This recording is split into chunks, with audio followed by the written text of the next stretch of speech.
So, what happens when a person loses everything? I mean, their home, their status, their entire world just crumbles. Well, for one man, that personal catastrophe became the fuel for a masterpiece that would literally define our vision of the afterlife and create a national language. Today, we're diving into the incredible story of Dante Alighieri. Right, let's just jump in with probably the most famous opening lines in all of Italian literature.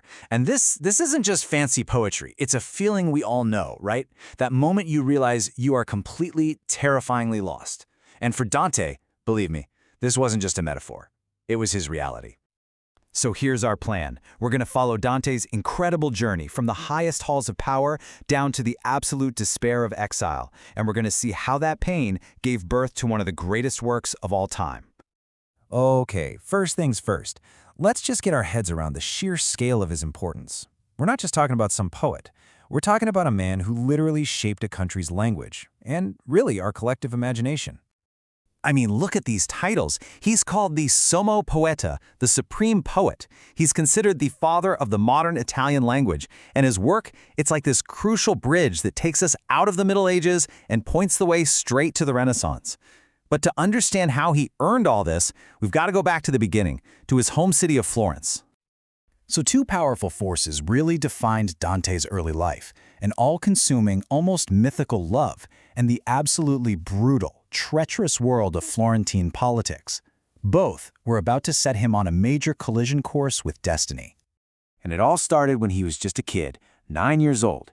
He sees a girl named Beatrice and is just completely captivated.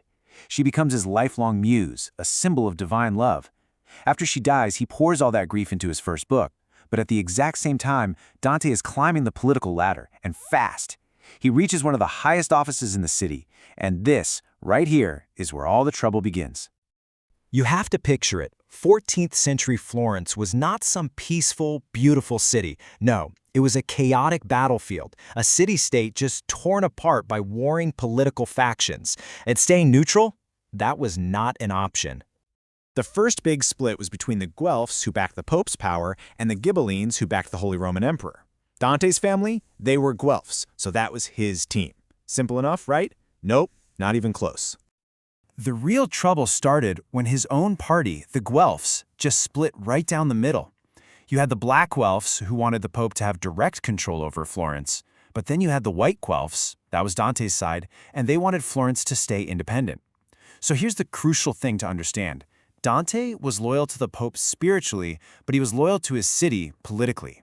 And that loyalty, it was going to cost him everything. So that political tightrope he was walking was about to snap. And what comes next is the central tragedy of Dante's life, where he was betrayed, condemned, and kicked out of his own home forever. Here's how the trap was sprung.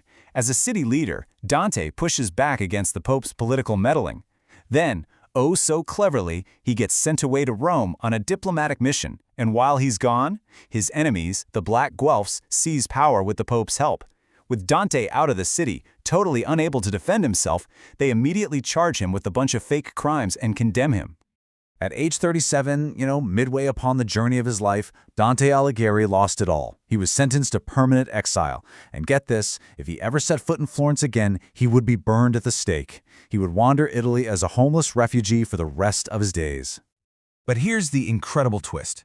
This total personal catastrophe became the direct cause of his universal masterpiece. It was from the absolute depths of his anger and despair that Dante would create his Divine Comedy. What's so amazing is how he channeled that experience. His exile gave him a whole new perspective. He saw corruption and moral decay everywhere, and he decided to write a poem that would not only judge his enemies, but would act as a kind of guide for all of humanity to find its way back from the darkness. He structured this epic journey through the three realms of the Christian afterlife. First, you've got the descent into hell, the Inferno, to confront sin head-on. Then, there's the climb up the mountain of purgatory, the Purgatorio, to work towards redemption. And finally, a journey through paradise, or Paradiso, to find the ultimate truth and divine love. And he doesn't go alone. To get through hell and purgatory, he chooses the Roman poet Virgil as his guide, who symbolizes human reason. But here's the thing, reason can only take you so far. To get into paradise, he needs Beatrice, the love of his life, who now represents divine love and faith. So why are we still so obsessed with this 700-year-old story? Well, because Dante's work didn't just end with him. It fundamentally reshaped the world we live in.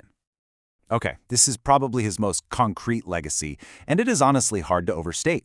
In Dante's time, if you were serious, if you were in the church or a university, you spoke and wrote in Latin. The local dialects? That was for the marketplace, not for high art. Well, Dante was about to change all that forever. Dante made a truly revolutionary choice. He wrote his masterpiece in the vernacular, the language of ordinary people in Tuscany. By creating a work of such genius in the common tongue, he proved it was just as powerful and beautiful as Latin.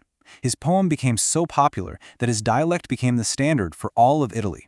It is not an exaggeration to say that every person who speaks Italian today is speaking Dante's language. Before Dante, the idea of hell was, well, it was kind of vague, fire, demons, general misery. Dante gave it an architecture. He drew a map of hell, and it's a map we still use today in our collective imagination. And this is where his genius just shines. He created 9 distinct circles, each one for a specific type of sin. And he came up with this concept called contrapasso, where the punishment is this twisted poetic reflection of the sin itself. So for example, the fortune tellers who try to see into the future, in hell, their heads are twisted on backwards, so they can only ever see what's behind them. Brilliant. But really, beyond the language and the incredible imagery, the ultimate reason Dante endures is because his journey is just so profoundly human. His story of being lost, of confronting his own demons, of searching for a higher purpose, that's timeless. What he shows us is that even from total ruin, it's possible to create something meaningful, something that lasts. And that leaves us with a pretty big question to think about. When we find ourselves lost in our own dark woods, how can we, like Dante, find our own path toward the light?